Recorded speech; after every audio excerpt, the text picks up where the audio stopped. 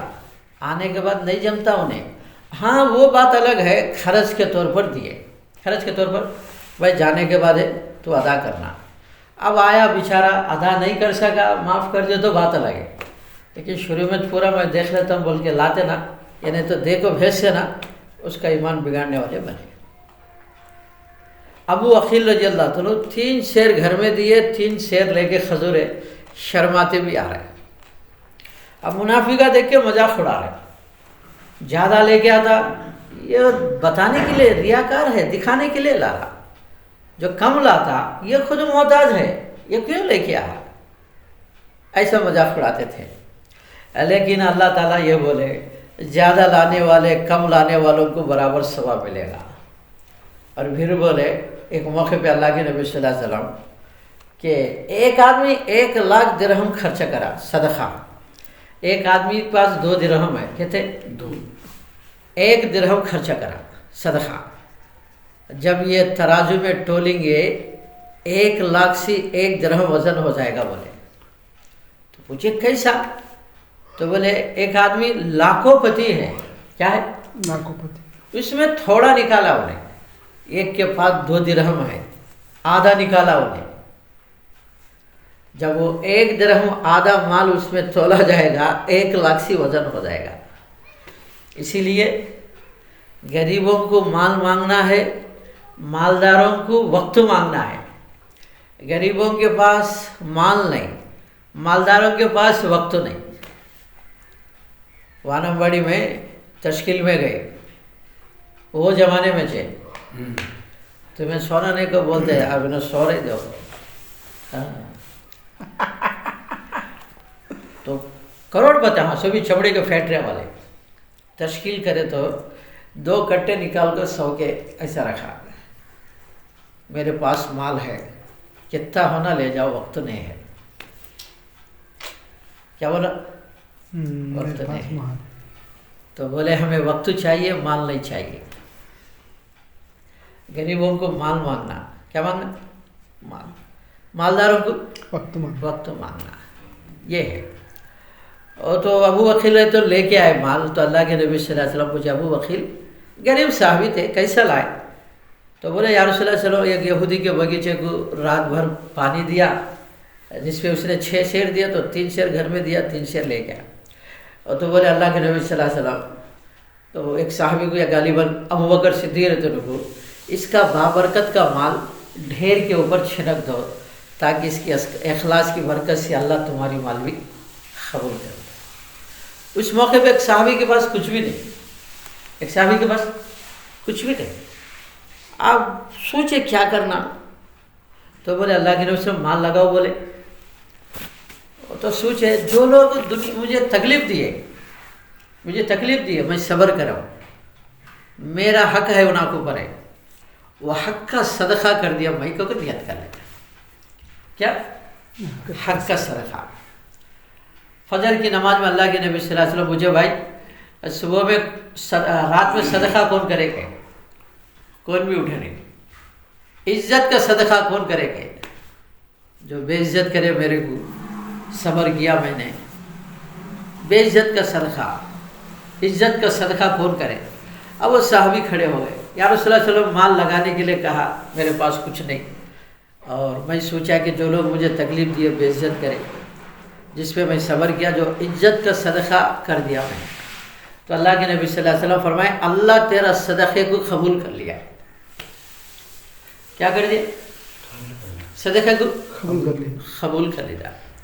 اب اس موقع پہ عمر رضی اللہ عنہ اور ابو بکر صدیق رضی اللہ عنہ ہمیشہ کمپٹیشن رہتی تھی. کیا رہتی تھی؟ کمپٹیشن رہتی تھی. کیا معلوم؟ عمر رضی اللہ عنہ زندگی بھر دوڑ لگائے، ابو بکر سے نیکیوں میں آگے بڑھنا، ابو بکر سے نیکی میں آگے بڑھنا. موقع ملا نہیں. اب موقع ملا. کیا اس وقت عمر رضی اللہ عنہ مالدار تھے، ابو بکر رضی اللہ عنہ غریب تھے. 6 ریشم کے دکانہ تھے مکے میں. کتنے؟ پٹو کے 6 ریشم کے دکانہ تھے ابوبکر رضی اللہ عنہ کے. سارا مال اللہ کے دین پہ لگایا.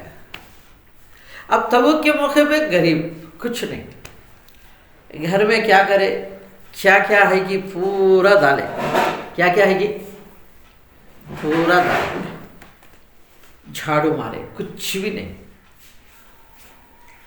دیوار پہ مار رہے تھا.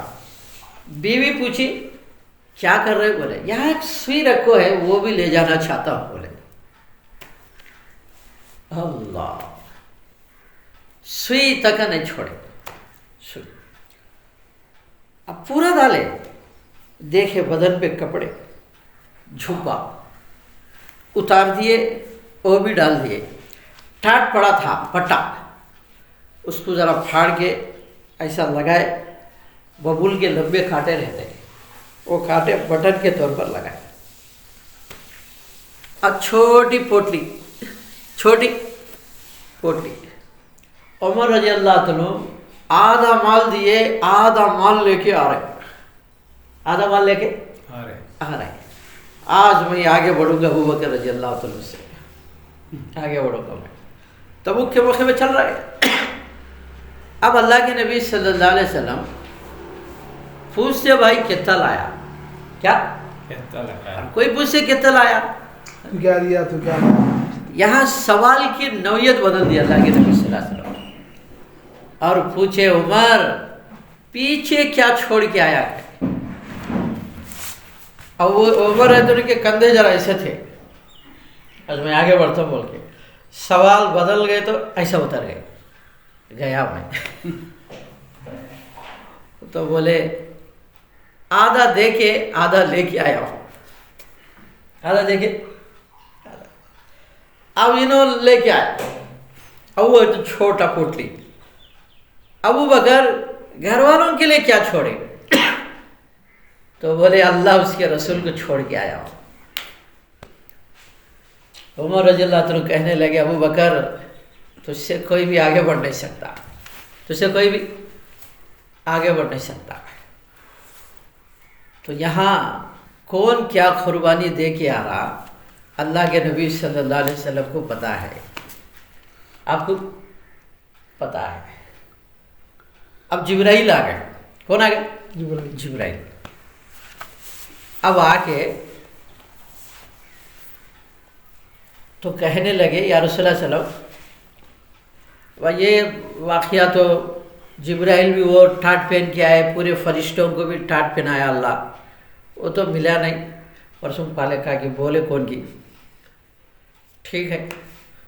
اور تو جبرائیل آئے اور بولے یا رسول اللہ صلی اللہ علیہ وسلم ابو بکر کو اللہ سلام کہتے ہیں, کیا کہتے, اور اللہ پوچھ رہے ابو بکر اس حال میں اللہ میرے سے راضی ہے کیا, ابو بکر اللہ سے راضی ہے کیا. یہاں ہمارا سب کا منشا کیا مقصد ہے, اللہ ہمارے سے راضی ہو جائے. یہاں اللہ کیا کہہ رہا, ایسی حال میں ابو بکر میرے سے راضی ہے کیا. تو اللہ کے نبی صلی اللہ علیہ وسلم کہنے لگے ابو بکر حاجہ جبرائیل, یہ جبرائیل کھڑے ہیں اور پوچھ رہے آپ اس حال میں اللہ سے راضی ہے کیا. تو ابو بکر تو پھوڑ پھوڑ کے رونے لگے اور بولے ہر حال میں اللہ سے راضی ہوں. اب اس موقع پہ لشکر کو لے کے نکلے, لشکر کو لے کے ایک ایک اونٹ پہ, ایک روایت میں 18 آدمی سوار, کتنے 18. راستے میں قوم سمود کی بستی پہ گزر ہوا. قوم سمود ایسی نسل تھی جو اللہ تعالیٰ نے ایسا عذاب مارا ان پر. صالح علیہ السلام کو دعوت دیے, صالح علیہ السلام قوم سمود کو وہ معجزات طلب کرے. اکثر نبیوں کی امتوں نے معجزات کو طلب کر کے ان کے اوپر عذاب کو لا لیا اللہ کا, مانے نہیں. تو صالح علیہ السلام سے کہنے لگے قوم سمود والے اگر آپ سچے ہیں تو وہ پہاڑ جو ہے نا اس میں سے اونٹ آنا, پہاڑ میں سے, وہ بھی گاون اونٹے, حاملہ اونٹے, اور آتے ہی بچے کو جنم دینا. تو صالح علیہ السلام اللہ سے مانگے کہ اللہ تو پہاڑ میں سے اونٹ نکال بول کے اللہ بولے کہ صالح یہ اونٹ نکالے تو بھی ایمان لانے والے نہیں ہو. ایمان اے اللہ لا بولے اونٹ کو لے کر. ٹھیک ہے صالح سن لو, اگر وہ اونٹ کو وہ لوگ کچھ کرے تو پھر ان کے اوپر عذاب آئے گی, ان کے اوپر. اب پورے لوگ دیکھتے رہے, پہاڑ کھلا, علماء کی جماعت گئی, وہ منظر دیکھ کے آئی بتائی کہ ہم دیکھے آج بھی وہ پہاڑ کا کھلا ہوا اسی ہے, گار میں سے اندر سے ایسا اونٹ آئی, پتھر کھل کے آتے ہی بچے کو جنم دی. وہ بچہ بھی اس کے ساتھ پھرتا تھا, لیکن وہ اونٹ کا روب ایسا تھا چہرے کا, جانوریں دیکھتے تو ڈرتے تھے. اب ہوا کیا, ایک دن یہ اونٹ پانی پینا, ایک دن ان آگے پورے جانورہ پانی پینا. اب وہ لوگ کیا کرے, مشورہ کرے, کیا کرے مشورہ کرے, یہ اونٹ کو اب رکھنا نہیں. 9 بڑے بڑے بدماش لوگ تھے جو صالح علیہ السلام کی اونٹ کو ذبح کرنے والے. اسی لیے اللہ کے نبی صلی اللہ علیہ وسلم پوچھے, علی پچھلے نبیوں کی امتوں میں سب سے بدتر کون ہے؟ تو بولے صالح علیہ السلام کی اونٹ کو ذبح کرنے والے. میری امت میں کون سب سے بدتر ہے؟ میری امت میں تو وہ اللہ جانے, رسول اللہ جانے, آپ ہی جانے. تو اللہ کے نبی صلی اللہ علیہ وسلم فرمائے میری امت میں سب سے بدتر علی, تجھے شہید کرنے والا. تمام نبیوں کی امتوں میں بدتر صلی اللہ علیہ وسلم کو اونٹ کو ذبح کرنے والا. 9 بڑے بڑے بدماش تھے, پلان بنائے, اونٹ آ رہی تھی, نیچے گرائے اور ذبح کر دی. کیا کر دی؟ ذبح کر دی. پھر اللہ کا کرنا ایسا ہوا کہ ایسا عذاب اللہ نے مارا کہ فرشتے کی چیخ ان کے کلیجوں کو پھاڑ دیا گیا. پھر چہرے مسخ ہو گئے. کیا ہو گئے؟ مسخ ہو گئے انہاں کے, یعنی لال پڑ گئے, آنکھیں گڑے میں دھس گئے, گڑے میں. عذاب اللہ نے مارا. اب ایسی جگہ تھی قوم سمود کی بستی پہ اوپر سے اللہ کے نبی صلی اللہ علیہ وسلم گزر رہے تبوک کے موقع پہ, اور صحابہ کو بول رہے کہ بھائی یہ ظالموں کی بستی ہے. کیا بول رہے؟ ظالموں کی بستی ہے, یہاں سے ڈرتے ہوئے روتے ہوئے گزرو, ڈرتے ہوئے بھی اور روتے ہوئے بھی گزرو. تو سوچو ذرا کہ کب عذاب آ کے گیا, لیکن بستی کے اوپر سے گزر ہو رہا, لیکن کوئی آبادی نہیں تھی وہاں پہ, کوئی. قوم سمود کا آج بھی کوئی آباد نہیں. اور ایسا وہ لوگ گھروں کو ڈیزائن بناتے تھے, کوئی نہیں بنایا آج تک. پتھروں کو ڈیزائن دیتے تھے. کیا دیتے تھے؟ پتھروں کو ڈیزائن دیتے تھے. آج بھی ہوائیں کے چلنے ہوے چلنے کے علاوہ کسی کا گزر وہاں سے نہیں. لیکن کئی واقعات پیش آئے. وہ تبوک کا جو سفر ہے, کیسے کیسے واقعات پیش آئے. تبوک کے سفر میں کیسے کیسے واقعات ہیں. 30,000 کی لشکر تھی. کیا کون سا گھڑی کا ریٹ ہے؟ وہ ہے دعا پڑھیں گے, ہزار دینا پڑتا نا. وہی بھائی شروع کرے تو ٹھیک. سبحان اللہ.